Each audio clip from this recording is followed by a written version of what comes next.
안녕하십니까. 신인균의 국방TV 시큐리티 뉴스입니다. 자, 오늘도 우크라이나 전황 알려드리도록 하겠는데요.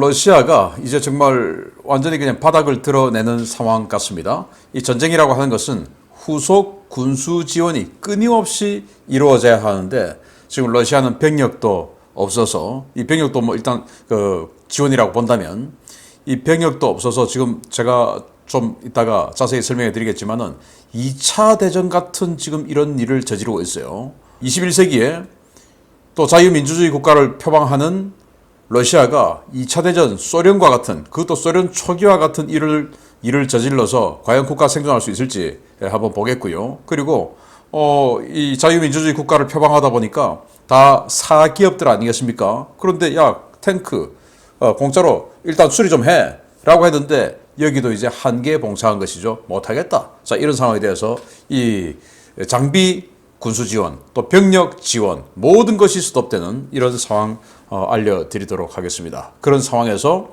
또 이 무장열차들, 파르티잔들에게 계속 박살나는 이런 러시아. 참 러시아 입장에서 안타깝네요. 보겠습니다. 자, 루안스크 장악 총력전을 벌이고 있는데 이제 리스칸스크를 함락시켰으니까 거기서 우크라이나군이 다 빠졌죠. 그 마지막 남은 정말 조금 남은 이 명목산 경계선 거기까지도 장악하기 위한 마지막 총력전을 벌이고 있고 헤르손 전역에서는 여전히 전투가 벌어지고 있고요. 이런 지도를 보면서 상세 전황 보겠습니다. 병력은 조금 많네요. 전일 대비 230명 이상의 러시아군을 사살했고 전차는 5대를 격파했습니다. 장갑차 10대 격파를 했고 차량 11대 격파, 트레일러 등 특수장비 1대 격파, 야포 3문 격파, 무인 항공기 4대 격추 등의 전과를 가지고 있습니다. 그러나 뭐 한 일주일 전에 비하면 많다라고 볼 수 없는 그런 전과가 되겠네요. 그 말은 아주 치열한 그런 이 장비 대 장비, 기갑 대 기갑 뭐 이런 전투보다는 뭔가 병력 위주의 전투가 벌어지고 있다. 이렇게 볼 수 있고, 자, 전선 상황을 보면 슬로바키아가 미그 29 11대를 가지고 있는데 그 11대 전체를 다 그냥 우크라이나에 주겠다. 그리고 그 주기 위한 공여 준비에 착수했다라는 겁니다. 어차피 슬로바키아나 이런 이 우크라이나 인접한 구동구권 출신 국가들은 이 그들이 가지고 있는 부품이라든지 이 스페어 파츠들 이미 우크라이나에 다 준 거죠. 그래서 지금은 갖고 있어봐야 스페어 파츠가 없어서 여유 부품이 없어서 운영도 못한다 이거죠. 그래서 나토 전통적인 나토 국가들에게 방공 지원을 받는 대신 당분간은 자기들이 가지고 있는 장비를 우크라이나에 그냥 줘버린다라는 건데 그 스타트를 슬로바키아가 끊게 되겠네요. 러시아가 크림 자치공화국 내 동원령 선포를 예고했습니다. 2014년도에 크림 반도를 러시아가 병합해버렸죠. 그걸로 인해서 지금까지 국제 제재를 받고 있는 러시아였는데 그 크림 반도를 병합하고 나서 또 욕심에 이 도네츠크주, 루한스크주, 이 돈바스 지역까지도 러시아로도 병합하기 위해서 그때부터 작업을 한 것이 지금 이 전쟁의 시초가 발단이 된 것이죠. 자, 그래서 지금 돈바스 지역에 있는 도네츠크주, 루한스크주에서는 동원을 하고 있습니다.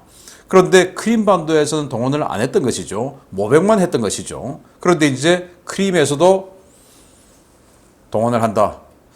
이 크림반도에 있는 사람들 2014년도에 얼마나 공정한 선거를 했는지 모르겠지만 어쨌든 러시아로 우린 들어가겠다라는 러시아 쪽으로 가는 것이 더 많은 지지도가 나와서 러시아로 갔죠. 그 대가를 지금에 와서 치르는 것은 아닐까라는 우려가 들기도 합니다. 자포리자 원전 지금 러시아가 점령하고 있고 거기에 기술자들은 우크라이나인들이 하고 있는데 여기에 뭐 냉각계통 쪽에다 뭐 집어 던지고 뭐 이런 보도들이 나왔지 않습니까? 그러다 보니까 이 냉각수가 제대로 작동 안 하고 뭐 이런 상태가 되니까 기술자들에게 우크라이나 기술자들에게 잠수복 입고 들어서 건져와 이렇게 된 겁니다. 이건 노심 쪽에 냉각수 거기 들어가겠습니까? 그래서 그걸 거부하니까 정말 죽지 않을 만큼 때리고 그랬다고 하는데 아니 거기다 로봇이나 뭐 이런 걸 집어넣어서 꺼내야지 어떻게 사람을 거기다가 잠수복을 입혀서 그 원자로에 집어넣는단 말입니까? 냉각수에. 야, 정말 기가 찹니다. 젤렌스키 우크라이나 대통령은 리시칸스크 곧 탈환할 것이다 라고 예고를 했고요. 그러나 그게 언제가 될지 그것은 뭐 제가 생각해봐도 좀 미지수다. 자, 러시아가 하르키우 외곽에 포격을 재개했는데 그것도 뭐 대대적인 포격은 아니고 좀 소극적인 포격을 제기했다.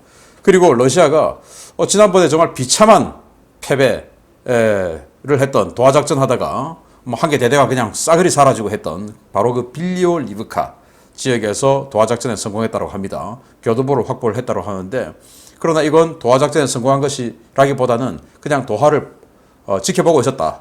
이번에는 도하할 때 우크라이나군의 어떤 그 반격이나 이런 것이 없었다고 합니다. 어쨌든 넘어와서 이제는 세베르스크 쪽을 바로 칠 수 있는 그런 교두보를 확보했다라는 것이고, 그리고 이제 이 우크라이나가 리시칸스크에서 뒤로 빠져가지고 세베르스크와 이 바흐무트 쪽으로 있는 이 일직선 라인을 이제는 전선으로 하겠다. 그냥 뭐 세베로도네츠크처럼 쑥 들어가가지고 있으니까 불안하지 않습니까? 언제 포위 소멸될지 모르니까. 그래서 일직선으로 방어선을 치겠다라는 건데, 그 일직선의 밑에 있는 바흐무트 쪽을 계속 러시아가 지금 공격하고 있는데 또 실패했다.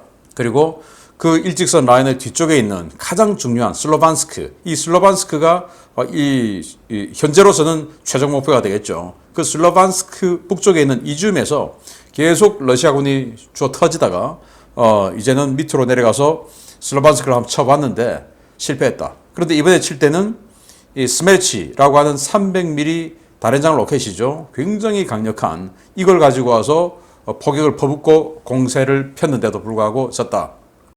그래서 지금 우크라이나는 미국으로부터 하이마스 다련장 로켓을 받아서 전투를 벌이고 있는데, 아마 그 하이마스를 잡기 위해서 사거리가 긴 스멜치를 가지고 온 것 같은데, 제가 이번 주말에 이슈 포커스를 통해서 이 스멜치 그리고 하이마스가 붙으면 누가 이길 거냐, 스멜치는 어떤 거냐 한번 제가 여러분들께 알려드리도록 하겠습니다. 러시아가 헤르손 시내에 지뢰 그리고 IED 이런 걸 대량 설치를 시작했다. 이제는 뭐 헤르손 시내를 내줄 것이 거의 확실시 되니까 어떤 시간을 좀 늦추고 그리고 피해를 조금 더 강요하는 이런 작전으로 들어갔다. 그리고 제공권을 계속 가지고 있는 우크라이나가 헤르손 남부 지역의 러시아 전방 탄약고 5개소를 또 추가 파괴했다. 공습으로. 그래서 계속 러시아의 전쟁 지속 능력을 약화시키는 작업을 계속 해나가는데, 오늘 제가 알려드릴 게 대부분 그런 내용들이에요. 러시아가 과연 이런 상황에서 얼마나 버틸 수가 있을지 우리 다 같이 예상해 보도록 하겠습니다. 극심한 병력 부족에 시달리는 러시아가 일선 교도소에서 본격적인 재소자 모병을 시작했다는 소식입니다. 이전에는 중형을 선고받은 강력 범죄자들에 국한된 제한적인 모병이었지만, 이제는 모든 재소자들을 대상으로 대대적인 모병이 시작되었습니다. 러시아 연방보안국이 일선 주요 교도소들을 대상으로 모병 작업을 시작했으며, 이로 인해 재소자들이 크게 동요하고 있다고 복수의 워싱턴 소식통들이 현지 시간 7월 4일 리포트했습니다.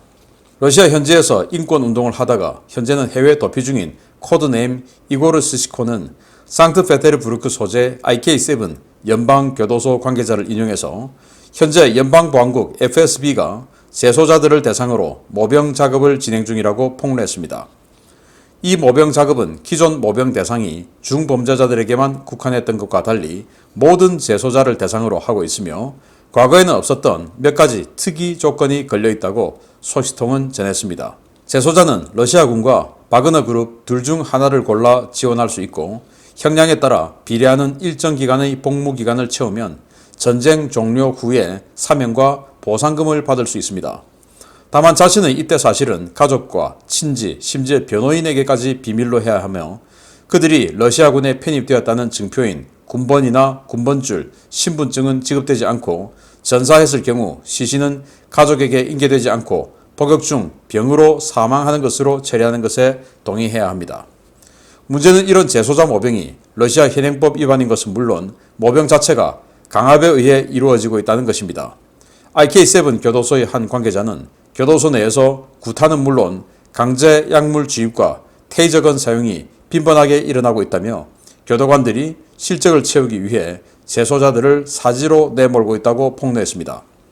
이런 강제 모병은 모스크바 근교의 IK6 교도소에서도 내부자 폭로가 나오는 등 전국 교도소로 확대되고 있는 분위기인데요. 푸틴 도대체 이 뒷감당을 어찌하려고 이러는 것인지 모르겠습니다. 딱 2차 대전 때 형벌대대 바로 그 모양이죠. 형벌대대. 죄소자들 그냥 다 끌고 와가지고 야 10번 전투 참가하면 그래서 10번 전투하고도 살아있으면 방면이야. 사면해줄게.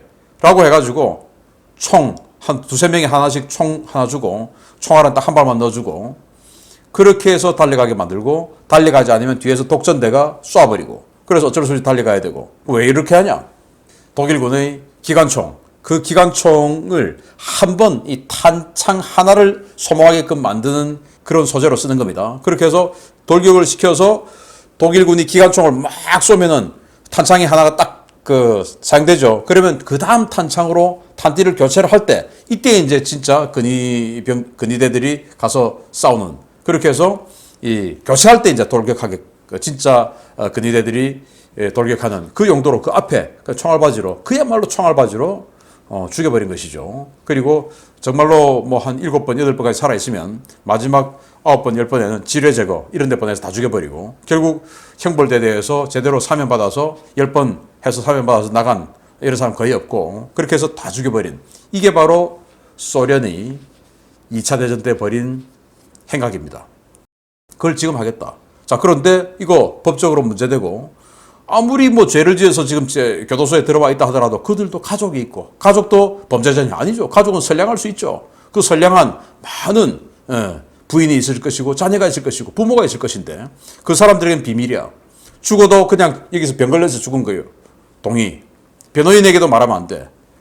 이야, 기가 차지 않습니까? 아무리 병력이 모자라게 없으니. 그런데 교도관들에게 할당량을 주니까 교도관들이 그 할당량을 채우기 위해서 그 재소자들 두드려 패고 자 이렇게 해서 야 저거 강제로 할당량을 채우게끔 만드는 이런 상황인데 IK6 교도소 같은 경우는 푸틴의 정적인 나발디 같은 그런 사람도 수용돼 있을 정도로 거의 뭐 정치범들 많은데 그런 데까지 지금 이렇게 20세기 초반의 이런 일을 21세기에 저지르고 있다. 자 이런 것들이 점점 확산되면 인간의 이 본성이 정하게끔 되어 있습니다. 지금으로부터 한 1, 2년 후가 어떻게 될지 기대가 됩니다. 두 번째입니다. 러시아 점령지 각지에서 파르티잔 활동이 기승을 부리는 가운데 러시아가 애지중지하는 무장열차가 또 한 대 파괴됐다는 소식입니다. 화물을 줄이고 장갑차를 얻는 것은 물론 공격 헬기까지 동원해 호송작전을 펴도 백약이 무효입니다. 러시아가 점령한 자포리자주의 물류 거점 멜리토폴을 향해 식량과 탄약을 실어 나르던 러시아군 무장열차가 멜리토폴 인근의 한 마을을 통과하던 중에 파르티잔의 공격으로 파괴됐다고 멜리토폴 현지 지역신문 멜리토폴 스코무가 7월 3일 보도했습니다. 이번 사건은 멜리토폴 남서쪽으로 약 12km 떨어진 후룩토우에서 발생했는데요. 피습당한 열차는 크림반도에서 다량의 식량과 탄약을 싣고 멜리토폴로 향하던 러시아군 무장열차였습니다. 러시아군 무장열차는 2차 세계대전 당시 드넓은 러시아 대평원에서 활약했던 소련군 파르티잔의 보급로 공격에 대응해서 독일군이 운용했던 장갑열차를 모방한 중무장열차인데요. 기관차에 장갑을 두르고 화차 중간중간에 23mm 이연장 기관포와 지대공 미사일, 무장병력 등을 탑승시켜서 적의 공격에 자체 대응할 수 있도록 만든 열차입니다. 러시아군은 바이칼호와 아무르호라는 두 대의 무장열차를 보유하고 있었는데요. 지난 5월 18일 멜리토폴 인근에서 바이칼호가 파르티잔의 공격으로 파괴되면서 러시아는 긴급히 새로운 무장열차 한 대를 제작하고 기존 아무르호의 무장과 호위를 크게 강화하는 조치를 취했습니다. 그러나 파르티잔은 선로에 교묘하게 설치한 폭발물로 타이밍을 노려 아무르호 기관차가 선로 위를 통과하는 순간 기관차를 날려버렸는데요. 대부분의 화차에 실려있던 식량과 탄약은 무사했지만 수십 량의 화차가 전복되면서 러시아군은 복구 작업에 골머리를 앓고 있는 상황입니다. 이번 파르티잔 공격으로 러시아군은 보유한 장갑열차 3대 중에 2대를 잃게 되었는데요. 최근 멜리토폴에서 연타로 보급시설과 인프라를 얻어맞은 러시아, 당분간 전쟁 수행에 큰 차질을 빚을 것 같습니다. 제가 어제 시큐리티 뉴스에 이 멜리토폴 지역의 포격으로 완전히 그냥 뭐 공항까지 박살나고 이런 정비 공장도 박살나고 이런 말씀을 드렸는데 그 멜리토폴 시에서 12km 떨어진 곳에서 지금 이 무장열차가 이제 파괴됐다는 거예요. 무장열차 단 3개밖에 없는데 그 중에 이제 2개가 파괴가 됐는데 무장열차 이런 식으로 운영합니다. 앞에 지금 그 23mm 대공기관포 있죠. 이거 가지고 사격을 하는데 이것도 모자라서 중간중간 화차에 이렇게 양사방으로 경계근무를 쓰는 이런 병력을 또 태우기도 하고요. 또 이것뿐만 아니고 또 이런 식으로 이 23mm 기관포 있죠. 그 앞에다가 이렇게 BMP-2 30mm 기관포 포탑이 있는 BMP-2 장갑차를 얹어가지고 이 BMP-2가 포탑을 여기저기 돌릴 수 있으니까 파르티잔들 오면 양쪽으로 사격하고 여기는 또 보병이 또 이제 총항구 해서 이렇게 지키고 있고요. 이런 식으로 해서 탄약과 식량과 이런 것들을 멜리토폴에 갖다 주고 이 크림반도의 케리치 대교를 건너서 크림반도 올라와서 멜리토폴을 갖다 주고 이 멜리토폴에서 이제 전선으로 또 보급하는 이 보급 거점이에요. 그 멜리토폴 다 가기 전에 12km 전방에서 이렇게 화차를 깨버리고 화차가 깨져버리니까 기관차가 깨져버리니까 이제 뭐 기동을 할 수가 없죠. 그리고는 이런 식으로 완전히 뭐 박살을 내버렸는데 여기에 실려있는 탄약이나 식량을 실어 가려면 차가 와야 되겠죠. 그런데 우리는 기찻길 옆에 대부분 차가 갈 수 있는 도로가 다 있어요. 그런데 이런 나라는 도로 없을 수 있습니다. 그렇게 해서 이 도로를 또 개척해서 여기까지 와야 되는 이런 문제가 생기는데 이제 무장열차도 하나밖에 안 남았는데 이렇게 경기를 하는데도 하나밖에 안 남았는데 앞으로 보급은 이제 더 이상 어떻게 될지 이 보급도 받은 곳을 계속 탄약고를 깨부수고 있고 이렇게 또 보급을 하러 가는 수단을 깨부수고 있고 병력은 없어서 이제는 2차 대전식으로 재소자랄 형벌대대를 만들고 있는 이런 상황에서 이제는 군수공장들이 돈 안 줘서 못하겠다라는 겁니다. 고유가가 지속되며 러시아는 사상 최대의 에너지 수출 흑자를 기록하고 있지만 정부와 기업들은 유례없는 흑자 부도 위기에 시달리고 있습니다. 러시아 정부의 대금 지불 능력이 사라지면서 일선 공장들이 러시아군 장비 수리를 거부하고 있다는 소식입니다. 러시아 정부가 주요 차량 정비소와 수리 업체들을 대상으로 외상 거래를 확대하고 있으며 대금을 받지 못한 일선 기업들이 군과 정부의 장비 수리 접수를 거부하고 있다고 미국 전쟁연구소 ISW가 워싱턴 DC 시각 6월 3일 저녁 정례 브리핑에서 밝혔습니다. ISW는 러시아의 국가두마, 우크라이나 군사정보국 등의 자료를 인용해서 최근 지불 능력이 고갈된 러시아 정부가 일선 민간 업체들에 대한 정부 통제를 강화하기 위한 법적 근거 마련 절차에 들어갔다며 이런 조치가 주민들의 큰 반발로 이어질 가능성을 제기했습니다.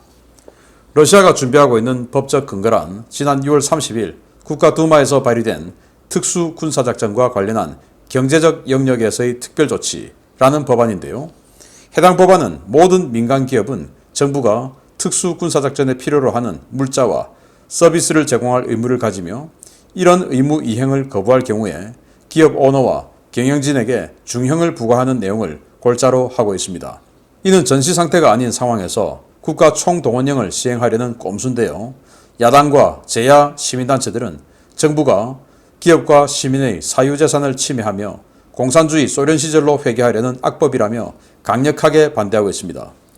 크렘린이 이런 꼼수를 꺼내든 것은 정부의 지불 능력 고갈로 민간 기업들에게 전투 장비의 생산과 수리, 정비를 맡길 수 없게 되었기 때문인데요. 기업들은 정부가 지난 4개월 동안 지불하지 않은 수리 대금을 달라고 요구하고 있고 정부는 돈이 없어 이를 지불하지 못하고 있는 상황입니다. 현재 러시아는 정부는 물론 주요 은행들까지 스위프트 코드가 삭제되어 외화 거래를 하지 못하는 상태인데요. 해외 계좌에 에너지 수출 대금은 쌓여가지만 이를 인출하거나 러시아로 가져올 수 없어 장부상으로만 흑자인 황당한 상황을 겪고 있습니다. 이런 상황이 계속될 경우에 러시아군은 일선에서 파괴된 장비 수리는 물론 시장물자를 현역에 복귀시키기 위한 작업에도 심각한 차질에 직면할 것으로 보이는데요. 푸틴, 지금 루안스크 장악했다고 자축할 상황은 아닌 것 같습니다. 이 러시아 내에 있는 수많은 이런 정비공장들이 있겠죠. 그 정비공장들을 징발해서 징발은 할 수 없지만 어쨌든 거기에 요구해서 이렇게 전차나 장갑차 이런 장비를 수리하게끔 또 치장물자를 다시 재생시키는 작업 이런 것들을 맡기는데 문제는 4개월 동안 돈을 안 줬다는 겁니다. 그런데 기업들은 그 근로자들에게 월급을 줘야 되죠. 봉급을 줘야 되는데 국가에서 돈을 줘야 봉급을 주죠. 우리나라 같으면 어떻습니까? 국가하고 하는 계약은 최고로 한다는 거 아니겠습니까? 이건 뭐 외상 없죠. 바로 현찰 따박따박 주죠. 그렇게 해서 국가하고 맺는 이 국가 공개 입찰, 여기는 굉장히 인기가 있는 시장인데 여기는 지금 돈을 안 준다는 겁니다. 근데 석유 지금 중국과 인도에 어마어마하게 팔고 있죠. 그런데 그 돈의 상당 부분들이 달러로 들어오기 때문에 해외 계좌를 따로 만들어서 받기는 받았는데 이것을 러시아 내로 가져올 수가 없는 거예요. 왜? 달러를 스위프트 코드를 삭제당했기 때문에. 그래서 그러면 뭐 루브라 찍어내면 되지. 그럴 수가 없죠. 이거 없는, 장부상에는 있지만 현실적으로는 없는 돈인데 이 석유 판매 대금이. 그런데 이따 치고 루브라를 찍어내면은 어마어마한 인플레가 생기겠죠. 안 그래도 지금 물가가 많은 곳은 50%까지 올라갔다고 하는데 어마어마하게 인플레가 생기니까 돈을 마음대로 찍어낼 수도 없고, 그런데 돈을 찍어내지 않으면 기업이 부도나고, 또 기업에게 돈을 주지 않으면 전차와 장갑차를 재생시키거나 수리할 수가 없고, 이런 황당한 상황이 러시아에 벌어지고 있습니다. 자, 그래서 많은 사람들이 불행을 겪고 있는데 부디 빨리 큰 결단을 내리는 게 서로 간에 낫지 않을까라고 생각합니다. 계속 알려드리겠습니다. 마치겠습니다. 감사합니다.